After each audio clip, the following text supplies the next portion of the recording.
Halo semuanya dan selamat datang kembali di channel AutoNet Max. Dan ketemu lagi dengan saya Satria Katana, teko cabang Surabaya. Dan seperti yang kalian lihat, ini adalah Suzuki XL7 warna putih. Dan inilah unit pinjaman dari SBT Suzuki Jatim. Jadi thank you so much buat SBT Jatim yang udah pinjemin unitnya ini ya, buat kita bikin konten. Nah, ini kita lagi ada di Ken Park ya. Dan ini jamnya masih pagi nih, jam 8 pagi. Waya sarapan. Tapi saya lagi nunggu temen nih, karena ada YouTuber lokal yang akan nemenin kita sarapan bareng dan mau naik mobil ini. Kok belum datang orangnya, yang mana ya? Nah, nih datang nih orangnya nih. Wah, iki akhirnya teko wonge. Ya apa kabar Cak? Alhamdulillah sehat bro. Sehat ya. Iki ado-adoan ya jarak ya. Ya, kita berjarak aja ya. Karena ya kita lagi kondisi pandemi jadi saling jaga ya. Oke, ada yang udah tahu beliau? Beliau adalah Cak Budiono Sukses. Podo-podo reviewer ya Cak ya? Reviewer cuman Satria mobil. Ya, bedo yang di review ya. Berbeda yang di review. Kalau Cak Bud yang di review adalah makanan. Urusan perut. Urusan perut. Kalau kita urusan kaki ya. Ngegas. Oke, Cak Bud. Wah, ras ya? Iya. Baru beli? Ya sekitar 3 bulan lalu lah. Wah, 3 bulan. Nah, ini XL7. XL7 ya? Nah, sama-sama LSUV. Oke, jadi hari ini kita akan bikin konten berdua, collab bareng dengan Cak Budiono Sukses. Kita akan ngebahas tentang LSUV, karena beliau juga pakainya LSUV. Dan kita yang bawa juga ini LSUV. Jadi kita akan bahas LSUV, gimana di tahun lalu, gimana perkembangannya, dan gimana pendapat beliau terhadap LSUV. Dan bocoran dikit ya, beliau ini pernah bikin video review mobil juga loh. Dulu Honda banget, Brio Satya kan? Dulu banget. Dulu banget. Mungkin bisa loh nanti bikin lagi ya. Boleh Boleh ya, kalau lagi kita bikin review nanti ya. Oke, nggak usah lama-lama ya. Udah lapar, Cak. Iya, Bo. Kita cari sarapan dulu. Cari sarapan. Dan ini harus rekomendasi Cak Bud ya. Boleh kita cari yang deket-deket sini aja ya? Sekitar sini. Boleh. Oke, kita jalan ya. Oke, jadi kita mulai jalan naik Suzuki SL7 dan yang nyetir Cak Bud langsung ya, Cak. Oke, siap. Mau kemana kita, bro? Kita cari sarapan iki luwe. Cari sarapan ya. Ini Ya. kita cari yang deket-deket sini aja. Boleh. Itu ada warung mobil. Warung mobil. Tapi menunya menarik juga. Menunya menarik. Iya. Contohnya dan lain. Ada kayak nasi tuna gitu, mau? Ah, boleh. Pagi-pagi Boleh. makan tuna sehat ya. Boleh. Sarapan. Dan warung mobil, kita anak mobil. Kita anak Makanya di warung mobil. Cocok banget. Cocok ya. Oke. Nah, sambil jalan nih, Cak Bud. Oke. LSUV kan punya ya? Ya. Kenapa sih kok mau beli LSUV? LSUV itu sebenarnya mungkin lebih ke kebutuhan ya. Kebutuhan, benar. Kebutuhan. Aku kan anak sudah 2. Oke. Jadi kalau pergi-pergi itu butuh space yang Gede. lebih lega, bisa bawa barang banyak. Kadang biasanya kalau pergi itu bawa kopernya 2 sampai 3 gitu kan. Oke. Iya. Kalau sebelumnya kan pakai Brio tuh. Ah, Sudah sangat speknya. kurang. Ya. Oke. Akhirnya berpikir untuk cari kendaraan yang lebih gede, lebih tangguh gitu, terus lebih lega. Tapi juga di sisi lain aku pengen yang lebih besar gitu, agak besar. Terus sensasi berkendaranya itu kayak tinggi gitu, bisa Tinggi. Commanding. ya istilahnya Oke. commanding ya. Gitu. Akhirnya jatuhlah pilihannya ke Si Ras tadi ya. Ras tadi. Kok LSUV? LMPV kayaknya bisa sih memenuhi itu. Kan kalau butuh ruang lega, sama-sama 7 seater kan? Iya. LMPV kan juga 7 seater tuh. Misalnya apa Bawa- nih misalnya? Contoh kalau tadi Ras, pasangannya Avanza nih, katakanlah Veloz ya. Iya, Veloz. Mesin sama. Mesinnya sama. 7 Isinya seater juga. Sama juga 7 seater. Mm-mm. Kok jatuhnya lebih keras? Karena tadi aku pengennya yang agak besar, tapi 7 seater tapi agak besar, tapi price point-nya di antara 200 sampai maksimal 300 lah. 200-300? Iya. Sebenarnya LMPV masih masuk ya? Sebenarnya ya? Iya. Cuman aku lihat beberapa review, kayaknya setelah juga membanding-bandingkan, Oke. akhirnya jatuh hatinya ke Keras ya? Ras tadi. Sebenarnya kalau Ras emang, karena dia LSUV ya, jatuhnya emang salah satu yang nggak bisa dibeli dari LMPV adalah kayak ground clearance, ketangguhan kaki-kaki. Nah itu LSUV emang beda banget dibandingkan dengan LMPV adalah di poin itu sih emang. Kayak mobil ini, XL7 ini kan LSUV nih. XL7 ini LSUV? Yes, mobil ini LSUV. Tapi kok modelnya mirip banget sama ini ya, R3 ya? R3, bener. Jadi poinnya adalah mungkin semakin kesini agak sedikit ambigu ya. LSUV, LMPV, sama-sama kelas low, tapi kok kalau dilihat sama-sama seater gitu ya. Pas dilihat-lihat juga tampangnya mirip-mirip. Iya. Sebenarnya si XL7 ini kan juga basisnya itu ada R3. Memang bener basisnya R3. Basisnya emang R3. Cuma karena dia udah dinobatkan masuk ke LSUV, si Suzuki itu bikin mobil ini tuh kaki-kakinya beda. Kakinya lebih strong gitu. Nah, kaki-kakinya kalau udah ngerasain ya jalannya, suspensinya kan emang empuk kayak R3 ya. Memang empuk sih. Tapi kalau dirasain kaki-kakinya tuh agak keras. Iya. Nah, karena terasa tadi pas di. Nah, tadi kita langsung speed bump ya, dan iya. juga lubang-lubang. Emang sedikit lebih keras. Dan sebenarnya itu hal yang umum di antara LSUV yang lain. Kalau kita lihat Expander sama Expander Cross, Expander Cross emang lebih keras. Iya. Terus kalau kita lihat Rush sama Avanza juga, gimana rasanya Rush? Emang jauh lebih keras ya? Emang lebih keras. Lebih kaku. Tapi sensasi commandingnya itu memang yang nggak terbeli di Avanza. Nah, emang seperti itu. Mungkin yang agak sedikit beda cuma BRV doang ya. Mobilio keras, BRV-nya jatuhnya lebih empuk dikit gitu. Oh gitu? Yes, ini agak sedikit beda sih. Dulu sempet sih mempertimbangkan BRV. Ya, sempet ya. Cuman aku lihat menurutku sih kurang tinggi dikit gitu. Kurang tinggi. Karena tongkrongannya masih mirip-mirip sama Mobilio kali ya. Iya. Beda di muka sama pantatnya doang. Nah, kan Cabut ini udah pakai LSUV 3 bulanan ya? 3 bulanan. 3 bulanan udah lumayan lah ya. Plus minusnya selama pakai LSUV ini apa? Plus minusnya pertama plusnya dulu ya. Boleh, plusnya dulu. Plusnya dulu pertama sensasi berkendara itu memang commanding banget. Jadi aku merasa di jalan itu bisa lihat dengan view yang bagus gitu. PD gitu ya? PD, merasa tinggi gitu. Oke. Terus kemarin sempat baca dan nonton review itu di YouTube kan. Banyak yang bilang katanya ini limbung, ini kurang enak kalau dinaikin gitu. Oke. Ternyata setelah aku coba, habis beli tentu langsung kita coba di jalan tol gitu kan. Ternyata iya, pengen membuktikan apakah bener review-review yang kurang bagus tuh bener begitu gitu. Menurutku ternyata masih nyaman juga sih. Jadi dengan kecepatan yang bisa saya dapatkan di jalan tol itu, limbung menurutku kurang ini sih. Ya mungkin ada ketika kita belok gitu, tapi kalau belok siapapun kan mesti harus pelan kan. Ya, harus jaga kecepatan ya. Kecepatan harus dikontrol gitu. Tapi selama kita bisa mengontrol kecepatan dan menguasai kendaraan, menurutku sih sejauh ini masih oke. Nah, itulah mungkin buat teman-teman semua yang nonton, itulah pentingnya kalau kalian mau beli mobil, kalian harus coba. Karena persepsi tiap orang itu beda. Ada yang ngomong limbung nih, atau ada yang ngomong nggak limbung nih. Kalau kalian mau pengen tahu lebih akuratnya, menurut kalian sendiri, kalian harus coba. Harus coba sih, memang coba, ya. Karena dengan coba itu baru kalian bisa tahu. Mungkin kalian bisa sependapat dengan orang A, tapi bisa juga kalian tidak sependapat dengan orang itu juga. Betul. Jadi balik lagi, karena yang akan pakai mobil itu kalian. Jadi kalian harus coba. Iya. Biar sesuai atau enggak sama dengan kebutuhan kalian. Kayak Cabut, dia coba juga ya. So far sesuai ya, Cak? So far sesuai dengan ekspektasi. Dan ternyata malah bisa mematahkan beberapa persepsi kurang bagus yang aku lihat di review-review gitu. Karena mungkin itu tadi ya, kebutuhan setiap orang itu kan beda. Gitu. Ada orang yang butuhnya di jalan tol terus gitu. Ada yang butuhnya di kota-kota terus gitu kan. Ada yang kadang sesekali melewati jalan yang kadang banjir gitu. Nah di Surabaya kan juga nih lagi musim penghujan. Kadang di daerahku di Surabaya Timur itu kalau pas hujannya deras banget, banjir. Itu kadang kalau kita bawa mobil sedan atau ya Brio gitu atau yang lebih pendek itu nggak berani. Ya, resiko. Tapi dengan bawa yang sudah aku pakai ini, mana sih banjirnya gitu. Bisa ngelewati ya. Bisa ngelewati dengan percaya diri, nggak khawatir kalau mau mati gitu. Itu plusnya kan? Itu kelebihannya. Minusnya pakai LSUV.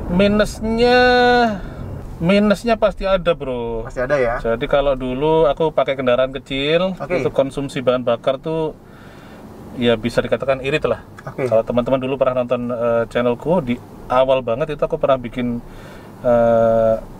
info tentang konsumsi bahan bakar Honda Brio. Nah ternyata setelah aku pakai Rush ini, ya pastilah karena ukuran kendaraan lebih besar, gede, pasti. Bobot kendaraan juga lebih besar gitu, powernya juga beda. Nah itu aku merasakan kalau konsumsi bahan bakar itu ya sedikit lebih boros lah dibanding mobil kecil. Ya wajar. Tapi ya. borosnya nggak boros yang gimana gitu lah. Kita masih bisa toleransi lah. Ya memang mobilnya gede gitu, daya angkatnya banyak gitu. Terus kalau belok itu ya kita harus jaga kecepatan. Karena mobil dengan ground clearance tinggi ya. Mobil dengan ground clearance tinggi kan, kita harus jaga kecepatan, jangan sampai oke, mobil ini bisa jalan sekian kita sikat aja. Ya, jangan lah. Kalau saya sih mending kita cari selamat. Dan pada kenyataannya di jalan banyak tuh yang SUV tapi Iya, kalau aku sih mending cari aman. Ya, benar sekali. Cari aman. Kecepatan harus dikontrol, baik di jalan lurus maupun pas belok. Apalagi pas jalan lurus nih yang orang sering terlena ya. Sering terlena. Kita nggak lihat speedometer, tiba-tiba udah jalan yang melewati batas gitu. Ya, benar sekali. Itu sih kurang lebih kekurangannya ya. So far ya. Karena makanya kan baru 3 bulan juga. Ya, oke. Dan emang bener sih, kalau kita ngomong LSUV emang plus minusnya ada di antara itu. Jadi kalau plusnya yang ground clearance tinggi, jadi lebih pede, lebih aman lewat jalan yang lubang, lewat genangan air, itu emang lebih pede ya. Dan LSUV sekarang juga udah rata-rata 7-seater, punya ruang yang lebih gede, kaki-kakinya lebih kokoh dibandingkan dengan LMPV. Tapi emang ada beberapa konsekuensi, karena kaki-kaki lebih gede, ada yang beberapa mobil juga putar baliknya lebih susah, karena velgnya lebih gede. Ada juga yang konsumsi BBM-nya kalau dibandingkan dengan LMPV-nya lebih boros. Itu hal-hal yang wajar ya, konsekuensi lah ya. Konsekuensi dari memiliki kendaraan yang lebih besar. Terus satu lagi bro, pertimbanganku tadi, kenapa kok milihnya ini? Karena dari beberapa opsi di price point itu dan kebutuhan itu, aku lihat kendaraan ini masih bisa masuk ke parkiran yang ada di rumahku gitu. Bener, penting itu ya. Mau beli mobil harus punya tempat parkirnya di rumah. Jangan sampai parkir sembarangan di pinggir jalan, karena itu melanggar hak orang lain. Jangan sampai ngerugiin orang lain ya. Oke, kayaknya udah deket nih ya tempatnya ya kan? Depan situ sih, kurang sedikit ya. Oke, kita akan ke tempat makan yang pertama ya. Cari sarapan dulu, nanti kita lanjut lagi. Siap.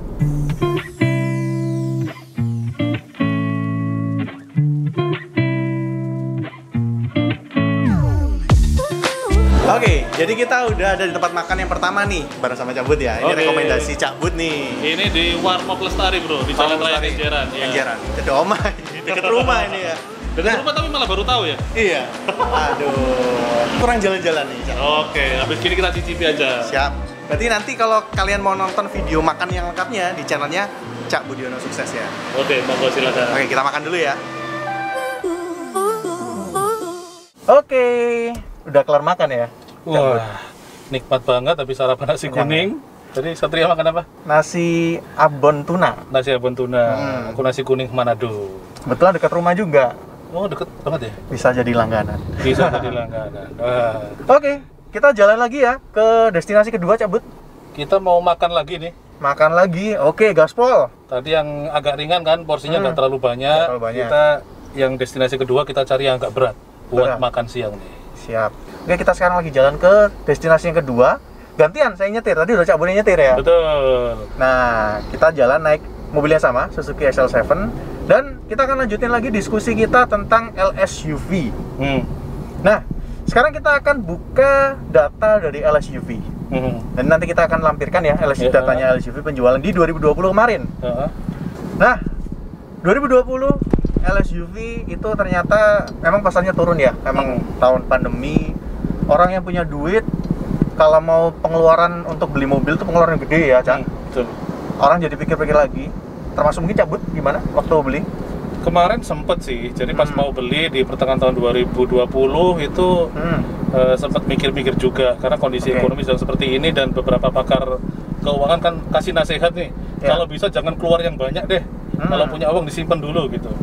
Tapi ternyata kebutuhan kan terus meningkat, ya. Apalagi semakin akhir tahun itu sempat ada isu bahwa diharapkan pemerintah akan kasih relaksasi pajak yang nilainya sangat lumayan gitu kan. Ya, benar. Jadi waktu itu terpikir, waduh ini sekarang nih harus beli nih kalau bener-bener ada relaksasi. Ternyata setelah nunggu beberapa lama agak ter-PHP gitu ya. Kita saksikan lah, jadi relaksasi itu nggak jadi.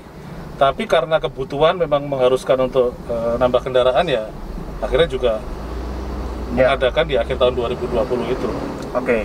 Nah, pasar LMPV ataupun LSUV itu sama-sama turun. Jadi kalau kita ngomong secara global ya, pasar mobil di Indonesia itu emang tahun 2020 tuh langsung berubah petanya semua. Mobil yang terlaris dulu itu Avanza, pindah ke Brio.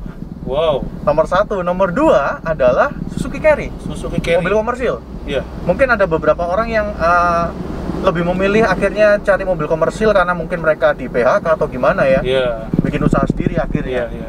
Nah, sedangkan LSUV di pasar Indonesia itu turun. Mau LSUV, mau LMPV, segala merek komersil pun sebenarnya turun juga. Wow. Nah, Toyota Rush juga mengalami kenaikan, tetap bertahan di 10 besar di posisi ketiga. Dan Rush adalah LSUV. Mobil ini pun juga penjualannya XL7 ini mengalahkan R3. Wow. Jadi mobil ini menjadi LSUV kedua selain Terios yang penjualannya mengalahkan versi LMPV-nya. Nah, sekarang kalau kita lihat LSUV dan LMPV memang sama-sama turun. Tapi penurunan dari LMPV itu jauh lebih banyak dibandingkan dengan LSUV. Jadi kalau kita ngomong kasar aja ya, di logika aja, sebenarnya ada pergerakan perubahan kebutuhan, perubahan selera dari orang-orang yang dulunya tuh suka LMPV. Orang Indonesia tuh MPV banget kan. MPV ya. Muat banyak, terus kalau bisa mesinnya yang bandel, irit juga kalau bisa. Nah, semua itu sebenarnya bisa diakomodir oleh LSUV karena basisnya sama. Basisnya sama. Jadi sebenarnya LSUV ini kemungkinan bisa jadi akan menggantikan LMPV di masa depan. Gimana menurut Cak Bud? Menurutku itu sangat mungkin sih, sangat mungkin. Ya? Terutama kalau kita ngelihat fungsi utamanya bisa ngangkut banyak orang tadi kan, terus bisa lebih besar, bisa bawa barangnya juga lebih banyak. Apalagi kalau misalkan harganya itu selisihnya nggak banyak. Yes, benar. Jadi orang yang mau beli LMPV mungkin pikir-pikir juga, mending LSUV sekalian gitu. Bener nggak? Itu terjadi di mobil ini sih, Cak. Oh. Jadi XL7 ini, kenapa penjualannya dia lebih banyak daripada R3? Karena harganya tuh kayak saling isi gitu loh. Harganya saling isi ya, nggak selisih banyak ya? Ya, memang ada LSUV lain yang harganya tuh masih agak berjarak kayak BRV dan juga Mobilio. Terus katakanlah seperti Rush dan juga Avanza, itu masih ada jaraknya ya. Itu lumayan jauh sih jaraknya. Jaraknya lumayan. Tapi kalau kita lihat Expander Cross, lalu Terios dan juga Xenia 1500 maksudnya, itu masih jaraknya tuh nggak jauh-jauh banget gitu. Dan ada kemungkinan setelah pandemi ini, setelah mungkin mulai berangsur normal, LSUV itu bisa ngegas. Malah LSUV yang bisa ngegas ya? Bisa, kemungkinan bisa seperti itu. Itu menandakan orang Indonesia seleranya mulai berubah. Yes. Di price point ini. Yes, benar. Ya. Jadi emang ada perubahan tren ya. Dan sebenarnya kalau kita lihat juga banyak banget merek itu yang memang sekarang beralih ke SUV. Even seperti merek-merek yang premium. Ya. Katakanlah seperti Lamborghini bikin SUV. Ya. Porsche sudah lebih dulu bikin SUV. Ferrari kabarnya juga mau bikin SUV. Ya. Itu berarti dari level yang ultra car atau super car aja udah bikin SUV, turun ke bawah ke mobil yang premium juga SUV udah mendominasi, turun ke bawah lagi ke mobil-mobil yang umum seperti ini, SUV juga udah mendominasi ya. Menarik banget sih ini. Yes, benar-benar. Jadi emang ya kita akan lihat aja gimana kedepannya pasar Indonesia ini. Apakah LSUV akan mengambil alih LMPV? Kita nggak pernah tahu, tapi ya tanda-tandanya ke sana ada, semakin terlihat sih. Kalau menurut kalian gimana? Kalau kalian setuju, kalian komen di bawah. Kalau kalian nggak setuju, kalian juga boleh komen di bawah. Kita bisa diskusi di kolom komentar ya. Oke, kita akan mendekati ke tujuan yang kedua ini ya, Cak ya? Ya, sudah dekat. Oke, sudah dekat. Sebentar lagi kita akan makan lagi. Dan makan lagi nanti nontonnya di channel Cak Budi lagi ya. Oke, kita lanjut.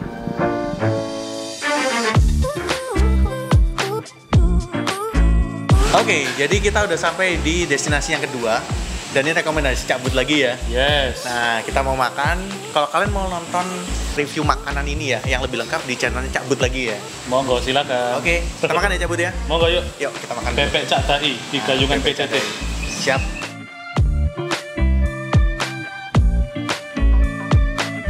Oke, jadi kita udah selesai ya, Cak. Oke, jalan-jalan udah keliling jalan-jalan. Surabaya, Keliling makan Surabaya. juga. Makan udah 2 kali, nyobain mobil juga udah. Mantap. Diskusi juga ya, Cak. Diskusi seru banget. Diskusi dari ownernya LSUV dan saya juga kebetulan bawa LSUV. Kita bisa rasain bareng. Heeh. Dan kita akan lihat aja ke depannya ya. Seperti yang kita diskusin tadi. Heeh. Apakah nanti LSUV akan bisa mengambil alih pasar dari LMPV? Tanda-tandanya udah ada, tapi kita Sudah ada nggak tahu. kelihatan. Kita nggak tahu ke depan. Apakah prediksi pasar itu benar seperti itu, ataukah malah kebalik nanti LMPV mendominasi lagi? Kita tunggu aja. Nah, kalau kalian suka dengan diskusi-diskusi seperti ini, kalian bisa komen di kolom komentar di bawah. Jangan lupa juga kalian subscribe channel AutoNet Max buat kalian yang belum subscribe, dan juga nyalakan lonceng notifikasinya. Dan juga share ke teman-teman kalian, like juga video ini, dan juga mampir ke autonetmax.com. Dan juga jangan lupa mampir ke channelnya Cak Budi ya. Yes. Di mana, Cak? Budiana sukses. Nah, di channelnya Budiana Sukses. Dan juga mampir juga di Instagram kita di @autonetmax dan juga di @deteksi. @deteksi. Oke. Itu aja dari AutoNetMax kali ini. Thank you so much, Cak Budi. Oke, sama-sama. Kita udah ditemenin hari ini. Yuk. Dan juga sampai ketemu di video-video selanjutnya. Bye. Oh iya, makanya. Jadi ya, tadi kita ngomong apa sih? Kok tiba-tiba blank? Harga. Oke, mulai lagi ya. Oke.